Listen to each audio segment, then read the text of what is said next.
संस्कृत की क्लास है। Class 3 lesson 6 खष्ट पाठक संबंध कारकम। बच्चों अभी तक हम लोगों ने अपने लेसन को कंप्लीट किया।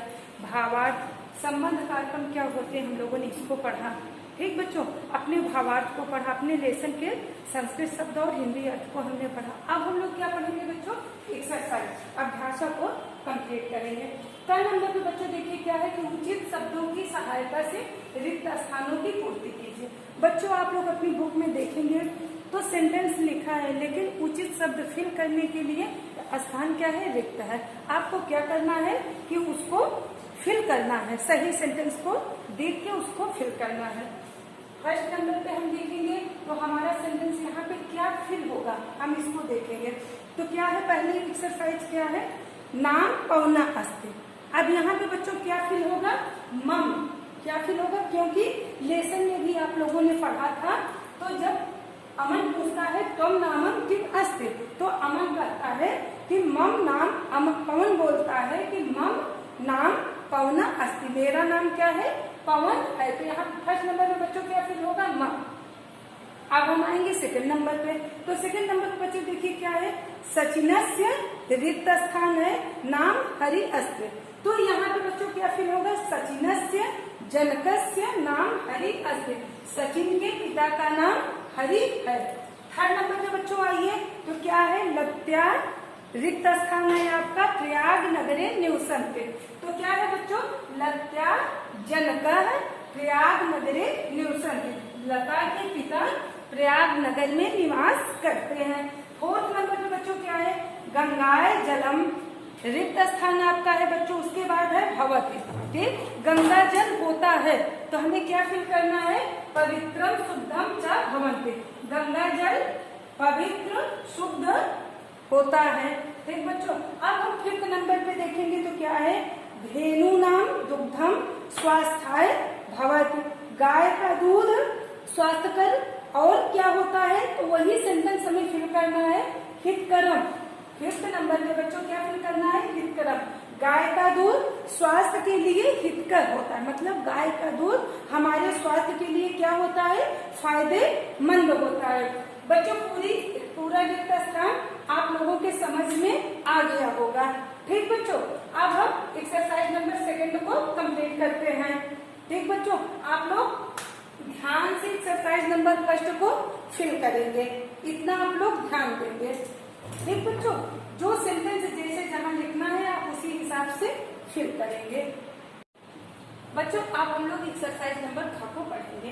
एक्सरसाइज नंबर ख में बच्चों क्या है, निम्नलिखित प्रश्नों के उत्तर लिखिए।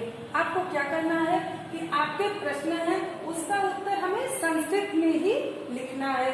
तो बच्चों फर्स्ट नंबर क्वेश्चन आपका क्या है, बच्चों इस एक्सरसाइज को आप लोग ध्यान से पढ़ेंगे क्योंकि प्रश्न भी आपका संस्कृत में है और आंसर भी आपका, उत्तर भी आपका किसमें है, संस्कृत में है। तो फर्स्ट नंबर क्वेश्चन आपका क्या है, गंगाए जलम कीदृशम भवत्, गंगा जल कैसा होता है। अब आपको इसका उत्तर संस्कृत में लिखना है, गंगाए जलम पवित्रम शुद्धम च भवति, गंगा का जल पवित्र शुद्ध होता है। अब क्वेश्चन नंबर सेकंड पे हम आएंगे। अब हमारा क्वेश्चन नंबर सेकंड क्या है, सत्पुरुषस्य लक्षणम किम अस्ति, सज्जन व्यक्ति के लक्षण क्या है। ठीक, अब हम इसका आंसर संस्कृत में देखते हैं क्या होता है, सत्पुरुष परेशान उपकारम करो।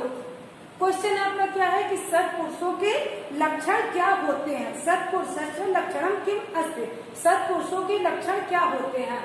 उत्तर क्या लिखना है हमें, सत्पुरुष परेशान उपकारम करो, सज्जन व्यक्ति परेशान दूसरों का उपकारम भलाई करो करते हैं, सज्जन व्यक्ति दूसरों की भलाई करते हैं। इदम एवं तस्य लक्षणम अस्ति, ये सब उनके लक्षण हैं। ये सब किसके लक्षण हैं, सज्जन व्यक्ति के लक्षण हैं। जो व्यक्ति अच्छे हैं, सज्जन है, क्या करते हैं, दूसरों का उपकार और भलाई करते हैं। अब बच्चों हम आएंगे क्वेश्चन नंबर थर्ड पे। क्वेश्चन नंबर थर्ड में है, धेनु दुग्धम कीदृश भवत्, गाय का दूध कैसा होता है। ठीक, तो धेनु दुग्धम स्वास्थ्याय हितकरम भवति, गाय का दूध किस लिए कैसा होता है, तो धेनु दुग्धम स्वास्थ्याय हितकरम भवति, गाय का दूध स्वास्थ्य के लिए हितकर होता है। अब सचिनस्य जनकस्य किम नाम अस्ति। सचिन के पिता का क्या नाम है? तो सचिनस्य जनकस्य नाम हरि अस्ति। सचिन के पिता का नाम हरि है। इतना बच्चों समझ में आ गया होगा। अब हम क्वेश्चन नंबर 5 पे आते हैं। ठीक बच्चों, क्वेश्चन नंबर 5 आपका क्या है? अस्माकस्य देशस्य नाम किम अस्ति। ये तो हमारे पूरे बच्चों को, सारे बच्चों को याद होगा, क्योंकि हम जिस देश में रहते हैं उसका नाम तो हमें याद ही होगा बच्चों। ठीक है, और अपने देश का नाम तो छोटा छोटा बच्चा भी जानता है। ठीक, तो हमारा क्वेश्चन का है क्या है? अस्माकं देशस्य नाम किम अस्ति। हमारे देश का नाम क्या है? उत्तर क्या होगा? अस्माकं देशस्य नाम भारत अस्ति। हमारे देश का नाम भारत है। ठीक बच्चों, इतना आप लोगों को समझ में आ गया होगा कि हमारे देश का नाम भारत है। बच्चों, ये आप लोगों का प्रश्न उत्तर कंप्लीट हो गया। बच्चों, अब हम एक्सरसाइज नंबर 2 को पढ़ेंगे।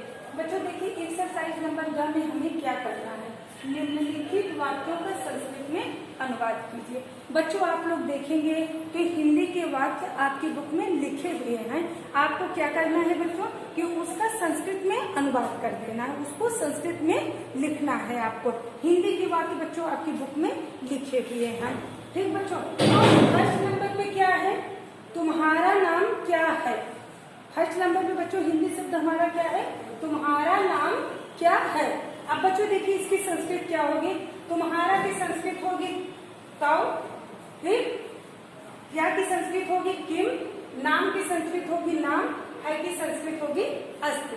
तौ किम नाम अस्ति। ठीक, अब सेकंड नंबर में बच्चों देखिए कि हमारा हिंदी का शब्द क्या है? ठीक, मेरा नाम पवन है। ठीक, संस्कृत बच्चों क्या होगी? मम नाम पवना अस्ति। मेरा की संस्कृत होगी मम, नाम की संस्कृत नाम ही रहेगा, पवन की संस्कृत होगी पवना, है की संस्कृत होगी अस्ति। मम नाम पवना अस्ति। अब बच्चों देखिए, थर्ड नंबर पे हमारा हिंदी शब्द क्या है? तो थर्ड नंबर पे है गंगा का जल कैसा होता है। गंगा का जल कैसा होता है? तो थर्ड नंबर की संस्कृत क्या होगी? गंगाया जलम कीदृशी भवत। ठीक, गंगा का जल कैसा होता है? तो गंगाए जलम कीदृशी भवत। फोर्थ नंबर में बच्चों क्या है? यह बुजुर्ग हमारे दादाजी हैं। बच्चों, जब हम लोगों ने लेसन कंप्लीट किया था तब भी यह सेंटेंस आया था कि यह, अमन ने क्वेश्चन किया था, प्रश्न पूछा था पवन से कि यह बूढ़े व्यक्ति कौन है। तो अमन ने बताया था कि यह बूढ़े व्यक्ति हमारे दादाजी हैं। तो संस्कृत क्या होगी? अयम वृद्धा अस्माकं पितामह अस्ति। या की संस्कृत होगी अयम, बुजुर्ग की संस्कृत होगी वृद्धा, अस्माकं की संस्कृत, हमारा की संस्कृत होगी अस्माकं, पितामह, दादाजी की संस्कृत क्या होगी? पितामह, है की संस्कृत क्या होगी बच्चों? अस्ति। यह बूढ़े व्यक्ति हमारे दादाजी हैं। अयम वृद्धा अस्माकं पितामह अस्ति। फिर लास्ट नंबर पे, फिफ्थ नंबर पे बच्चों देखेंगे तो हिंदी शब्द आपका क्या है? सज्जन व्यक्ति की क्या पहचान है। अच्छे व्यक्ति, जो सज्जन व्यक्ति होते हैं, उनकी क्या पहचान है? तो सत्पुरुषस्य किम लक्षणम। बच्चों, आप लोग संस्कृत शब्द को जब पढ़ेंगे तभी समझ जाएंगे कि सत्पुरुषस्य किम लक्षणम। सज्जन, हिंदी क्या है बच्चों? सज्जन व्यक्ति की क्या पहचान है। संस्कृत में अनुवाद क्या होगा? सत्पुरुषस्य किम लक्षणम। सज्जन व्यक्ति की क्या पहचान है। बच्चों, आप लोगों को अनुवाद समझ में आ गया होगा। बच्चों, अब हम लोग एक्सरसाइज नंबर ख को कंप्लीट करेंगे। फिर लास्ट एक्सरसाइज है बच्चों। फिर ग नंबर एक्सरसाइज आप लोगों ने पढ़ा, उसका ठीक अपोजिट है। ग नंबर में आपको क्या करना था? हिंदी संस्कृत में अनुवाद करना था। लेकिन ख नंबर में क्या है? निम्नलिखित वाक्यों का हिंदी में अनुवाद कीजिए। बच्चों, आप लोग देखेंगे संस्कृत शब्द आपका बुक में लिखा हुआ है, आपको क्या करना है? उसी संस्कृत शब्द का हिंदी में अनुवाद करना है। ठीक, तो फर्स्ट नंबर पे संस्कृत शब्द हमारा क्या है? लत्याह जनकर पुत्र न्यूसंत। लत्याह का अर्थ बच्चों क्या होगा? लता के। फिर जनक का अर्थ होगा पिताजी, पुत्र का अर्थ होगा कहाँ, न्यूसंत का अर्थ होगा निवास करते हैं। संस्कृत शब्द बच्चों क्या है? लत्याह जनकर पुत्र न्यूसंत। हिंदी क्या होगी? लता के पिताजी कहाँ निवास करते हैं। ठीक, सेकेंड नंबर पे बच्चों क्या होगा, संस्कृत शब्द हमारा क्या है, इदम पुस्तकम रमणस्य अस्ति। इदम का अर्थ बच्चों क्या होगा, पुल्लिंग शब्द है क्योंकि रमण पुरुष जाति से है, तो इदम का अर्थ होगा यह, पुस्तकम का अर्थ होगा पुस्तक, रमणस्य का अर्थ होगा रमण की है। ठीक बच्चों, अस्ति का अर्थ हो जाएगा की है, यह पुस्तक रमण की है। थर्ड नंबर पे बच्चों आप देखेंगे हमारा संस्कृत शब्द क्या है, धेनु दुग्धम स्वास्थ्याय हितकरम भवति। ठीक, धेनु दुग्धम स्वास्थ्यकरम हितकरम भवति। गाय का, धेनु का अर्थ बच्चों क्या होगा हिंदी में, गाय का, दुग्धम का अर्थ होगा दूध, स्वास्थ्यकाय का अर्थ होगा स्वास्थ्य के लिए, हितकरम का अर्थ होगा हितकर होता है। गाय का दूध स्वास्थ्य के लिए हितकर होता है। अब फोर्थ नंबर पे बच्चों क्या है, सत्पुरुषा परेशान उपकारम करो। सत्पुरुषम परेशान उपकारम करो संस्कृत हमारी है बच्चों। अब हम उसकी हिंदी पढ़ेंगे कि सत्पुरुष की हिंदी क्या होगी, सज्जन व्यक्ति। परेशान की हिंदी क्या होगी बच्चों, दूसरों का। उपकारम की हिंदी होगी उपकार, करो का अर्थ क्या होगा, करते हैं। सज्जन व्यक्ति दूसरों का उपकार करते हैं। अब लास्ट नंबर पे बच्चों क्या है, अस्माकम देशस्य नाम भारतवर्ष अस्ति। अस्माकम की हिंदी क्या होगी बच्चों, हमारे। देशस्य की हिंदी होगी देश का। नाम की हिंदी नाम ही रहेगी। ठीक, भारतस्य वर्ष की हिंदी क्या होगी, भारतवर्ष है। ठीक, अस्माकस्य अस्माकम देशस्य नाम भारतवर्ष अस्ति। हमारे देश का नाम भारतवर्ष है। बच्चों ये आपका हिंदी में अनुवाद भी कंप्लीट हो गया। आप लोगों को बच्चों समझ में आ गया होगा। अगर नहीं समझ में आएगा बच्चों तो आप लोग मेरे पास मैसेज करके पूछ सकते हैं। ठीक, कहीं भी कोई प्रॉब्लम होगी आप लोग मैसेज करके पूछ सकते हैं। थैंक यू बच्चों।